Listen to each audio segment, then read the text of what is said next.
Are you ready to hear an amazing origin story? It's about me, Sally Mathis O'Brien, and my company, My Inner Lighthouse. I am an intuitive counselor, channel, and medium, and it was quite a journey to get where I am today. It began in 2011 with a recommendation from a friend at school. I was attending Seattle University for a master's degree. I wanted to be a hospital chaplain, but school, family, and life were stressing me out. She suggested I go to the original East West bookstore north of Seattle to walk around and get inspired. When I walked into the bookstore, the sunlight was streaming in from both sides, lighting up a golden Buddha and the many crystals standing along the aisles of books. I felt something open up inside of me, and it felt magical. It wasn't until the third visit I discovered there were people in small back rooms who you could schedule with to receive spiritual guidance. I kept an open mind and asked questions about the current state of affairs in my life, my health situation, living with multiple sclerosis, deteriorating relationships in my family regarding my mom's worsening health, and more importantly, can I walk a path that matches my strengths with something the world needs these days? It was these sessions that introduced me to the concepts of Akashic guides, family constellations, ancestral blueprints, and meditation. And the discovery that the transition from people's death to their next intended place can be downright murky. In 2013, I started a 20-minute daily meditation practice listening to Oprah and Deepak's Desire and Destiny series.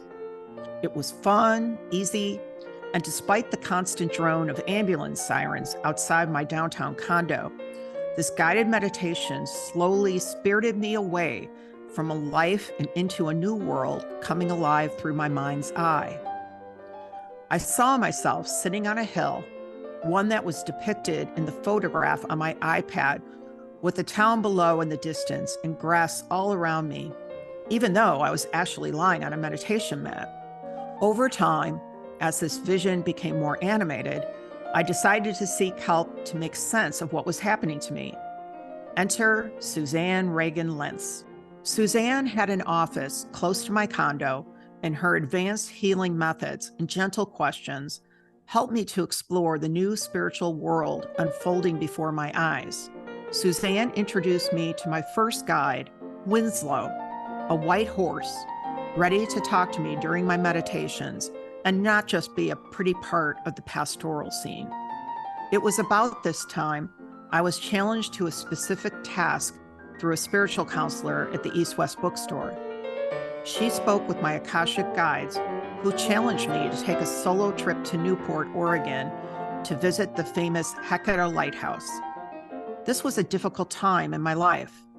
My thinking was beginning to truly slow down, and I was dependent upon my husband, a cane, or even cuff crutches to get me through daily life.